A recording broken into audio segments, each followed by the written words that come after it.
What's going on, YouTube? So I'm gonna just shoot a quick update video for you guys today. As you can see, here's the 1250 GSA in the garage, looking nice and clean. I haven't really done much on the bike in just 1 month, but this is just a 1 month kind of check-in with you guys and how the bike is holding up. So as you can see, I have a top case on it now. Amazing top case. I've had this same top case on my 1200 GSA, and I recommend it if you're looking for something this big. 52 liter, fits 2 helmets, fits my camera gear very nicely. It doesn't fit my my tripod, but because I just strap it in the back here. But it does, I fit my camera gear in here, so it's nicer to go on locations to shoot. And it does its job. So I like it. I recommend it. I got the same thing as my previous one because it's the best one for me. I don't have my side luggages yet because I don't need it right now. It's easier for me to split lanes with this top case, so it's not bothering me on the sides.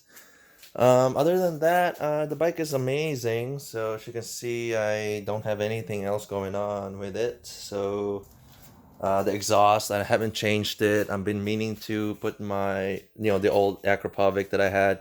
Not the same one. I mean, get the Acropovic again for the muffler to change the looks. I'm thinking the black titanium again because it just fits the bike overall, and it's more low key, but it sounds deeper and nicer. So yeah, I don't have any complaints with the bike. The bike is amazing. Engine is amazing.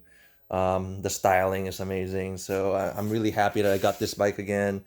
As soon as I sold my GSA beginning of this year, I was so I think I felt myself getting depressed because it's just that good of a bike, and it's so useful.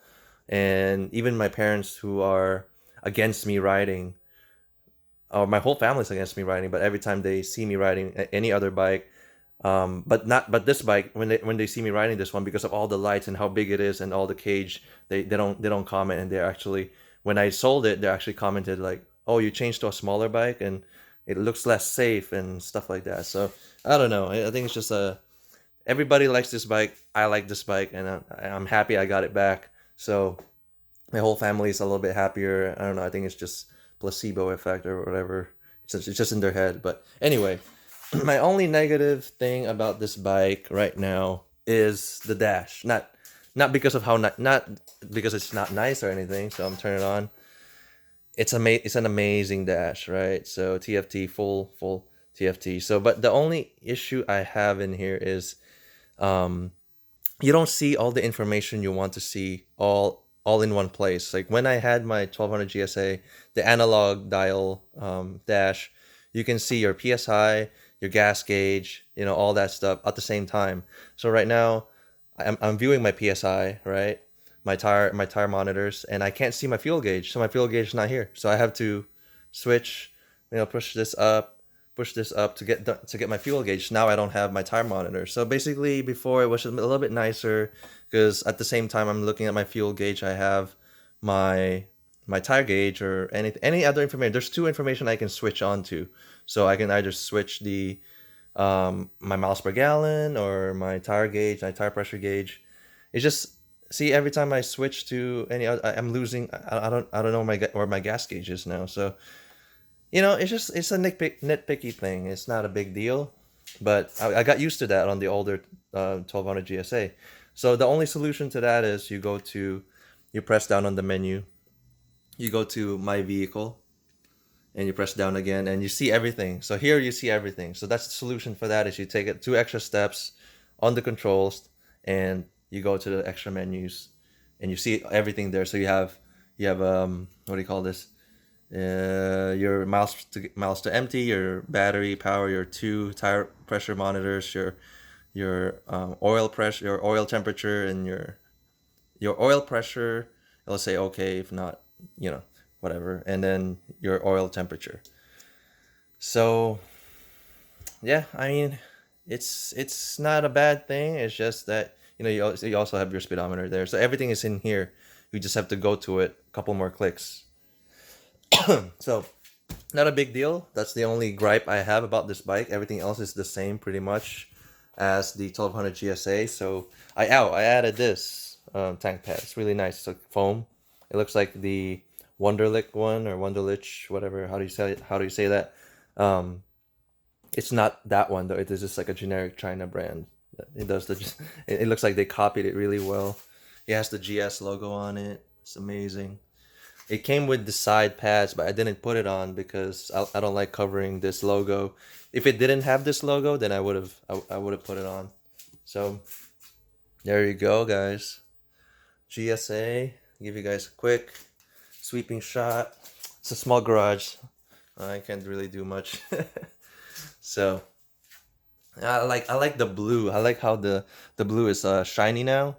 I like the matte blue that I had before too, but the shiny blue in the sun, it just pops. It makes the bike like look more expensive than it already is. It looks more expensive, even more expensive. So I like it, but I'm afraid that when you do a rock chip on this, it's much more obvious because of the shiny bits. And of course the gold wheels. Oh, I got a comment about these tires. These tires are actually amazing. The grip on these are like this is like 90% road. I mean, it's supposed to be a a do-it-all tire. It's supposed to be a do-it-all tire, but I think it is just a mainly road-oriented tire and like an all-season type tire. And it's amazingly grippy, and I like it. So it's like I can corner really hard on this. I mean, I'm not like dragging knee or anything, but I can corner almost to the edge of this tire, and it's amazing on the street. And the gold wheels, not it wasn't my thing in the beginning, but it's growing on me because I like the downplayed color of my GSA in the past, and now this is just way too flashy. But it has grown on me, and I appreciate it now, and I'm happy I chose this color. It was either this or the ice gray. Right? The ice gray just wasn't cutting it, to be honest. So anyway, real quickly before I end this video, I'm finally taking the Super Duke to the track. So finally, and after so many months since I got this in March, I haven't tracked it. So now I'm finally gonna track it at the end of my last track day of the year.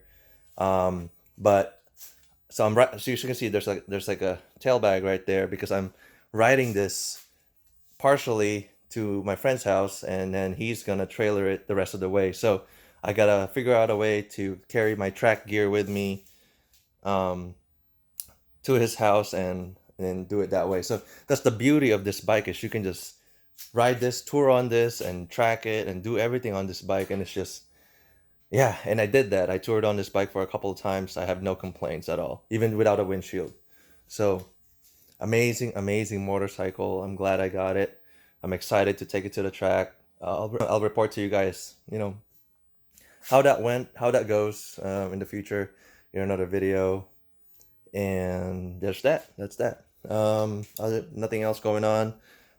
The car is not in the garage because something is getting worked on it. Hint is cosmetics. So when it comes back, I will update you guys on that as well. So just a short update. Hopefully it wasn't too long. I think it's like under 10 minutes. I still got 1 minute left. And yeah, so thank you guys for watching, and I'll see you guys on the next one.